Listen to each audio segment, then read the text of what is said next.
17th now, so I'm working on this one. I call this one Owen, named it after my oldest son. So I had to trim off 3 fronds. That was the first step, is just bear hug the fronds up, and the ones that I couldn't bear hug up, I had to cut off. They were way too low. Even these ones here, they snapped. You can see the juice in there, they're leaking. Probably just almost worth it just to snip them off, but when there's a little bit of stuff going in it, nutrients may be going back into the palm, I don't know. Usually a lot of these though, some of these they just snap off like that. I just leave them there, let them kind of dry up on the frond though.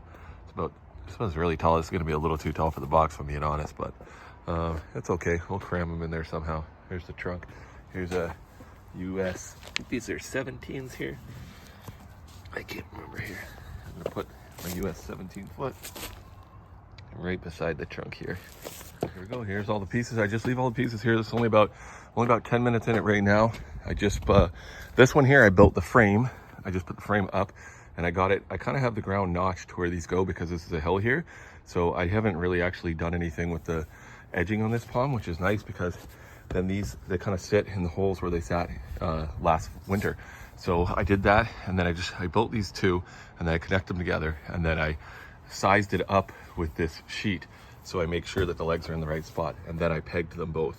And now I can tack this one on, and then I just got to check the bottom, make sure this back piece, same thing, line it up, and then I peg it, and then I could just finish sheeting this right now. I just unplugged the lights right now, but just put the lid on and the sides on, and we'll tarp it up, and this one should be good to go another maybe 15 minutes, 20 minutes. All right, so here's what the tape's really good for. So this box here is on an angle, and every year it kind of gets made different. So I'm not sure exactly what happened here, but on both sides I've got a big gap. So maybe I needed to just dig those 2x4s down and it would have squared it up. So, but if you look right here, this is what it's good for.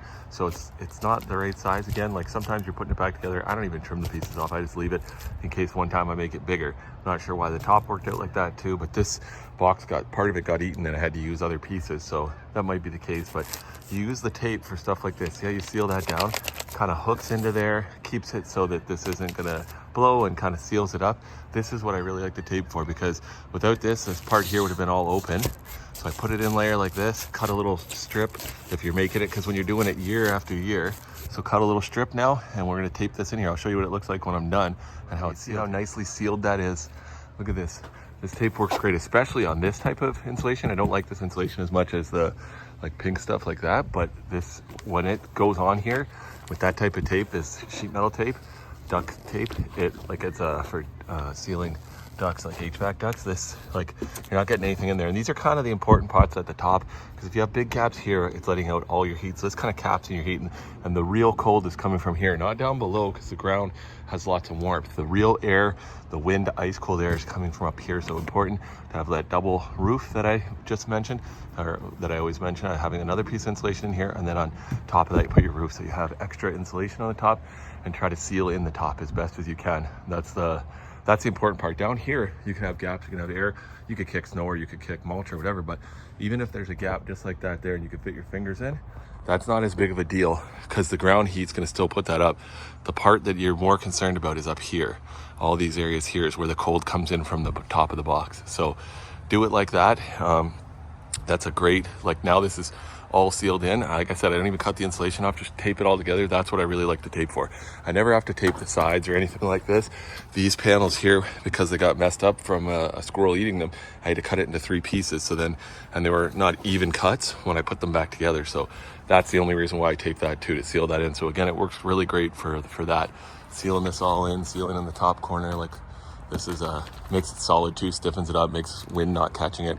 And now all we're gonna do is dress this baby with a tarp. And this one here has got the temperature sensor in there. Everything, we're good to go. It's ready for the winter. Go, all done. This is the finished product. So it's about 8 feet tall. And yeah, see, tape the tarp down nicely. It's just important you get the tarp on the top. And this locks the whole top in, keeps it dry, warm.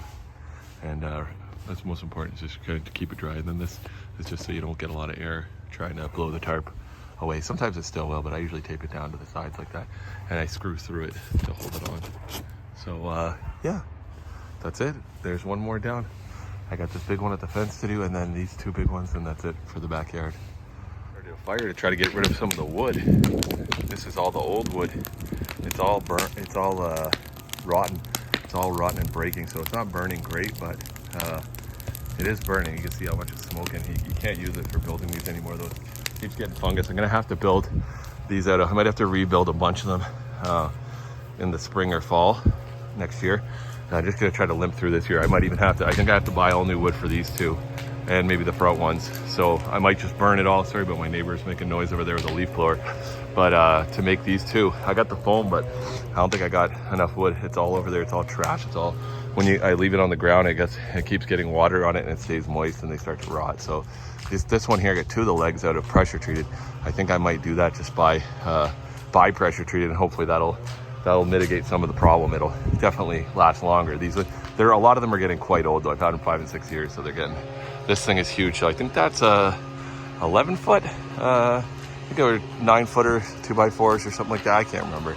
Anyway, so as you can see, it's not going to quite be tall enough, but I'm going to try to crush it down. So I'm going to try to keep as much of the fronds as I can. I'm going to take this video right now and I'll show you in a few seconds when I shave it. I'm going to come here with the chainsaw right now. Got my chainsaw right here. I'm going to come in and I'm going to trim off a bunch of these lower hanging fronds, because there's no way I'm going to be able to get it in. If I can keep the bulk of it, it'll be nicer than keeping just a trunk. So let me see if I can do that. Sad, but at least it's a lot better than taking them all off. The chainsaw is quick, but it makes a mess.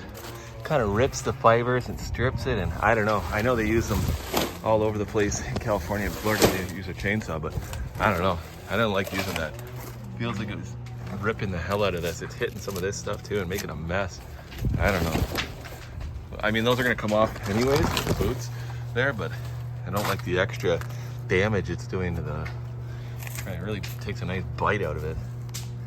Doesn't look nice, but that's okay. I might be able to wrestle what's left here. I might be able to wrestle it off. If not, I might have to do one more row around here, and then these ones should go up. Not easily, I'm not gonna say easily, they should go up. It's gonna be tough to wrestle this on a ladder though. I might have to just wrestle from here up and then go around and zip those last ones off, maybe 2 rows actually. All right, let's see what happens. So here in the video here, you can see there's a 8-foot step ladder. This is an 8-foot step ladder. And you can see I'm going up, my feet are about 7 feet in the air right there. My torso, you're talking about, I don't know, this is gonna be quite a bit smaller, but 12, 13, 14 feet, I don't know, what is this? Because that's a 6-foot fence there, you're about at least another 6 feet on top of it. Well, this was no picnic. And I used, this is a trick here, you tie one cord or whatever. This is a weed eater cord, like for your edger. Tie it around one of them once you already kind of get a few started. Hardest part, get it started. And then I just held this as high as I could reach in my hands and went around like that and keep pulling it tighter, then use the ladder to go up higher and higher and keep pulling it tighter. Just keep walking around the outside, and you can keep going tighter and angling it upwards. Hopefully it doesn't slide down the back of the petioles too much. This one's pretty good because usually when it comes into the corners, it'll catch into one of these big giant teeth and they'll kind of hold it in there so that it won't slip down. Sorry about the shaky camera. This one, it always bites me every time. This is the only casualty right there so far. This is the hardest part about the whole job right there. It always bites me every year, but there it is right there. So you can see the palm there with the 8-foot step. So there's the step ladder and the palm tree. You can see it's towering quite a bit over that. And this is closer to us too. So if it was back farther, it's a beast of a palm there, but that's about as good as I can get it. The panels will hold it in the rest of the way. And gotta go get something on this before. These are more likely to get infected when you get pieces of wood like this in a tree from outside than a normal cut from like a knife or something. But yeah, I took off a few more. I gotta think, what did I take off? 8 fronds, 9 fronds, something like that. Maybe there's 10 there, I can't remember. I took off a few more, but these ones are gonna bend and snap too. I think next year though is gonna be finally, I say this every year, but it's gonna finally be just a trunk cut because this thing's getting out of control. Try to crush that lid down and get that top in there. I'm actually gonna trim a bit off the top.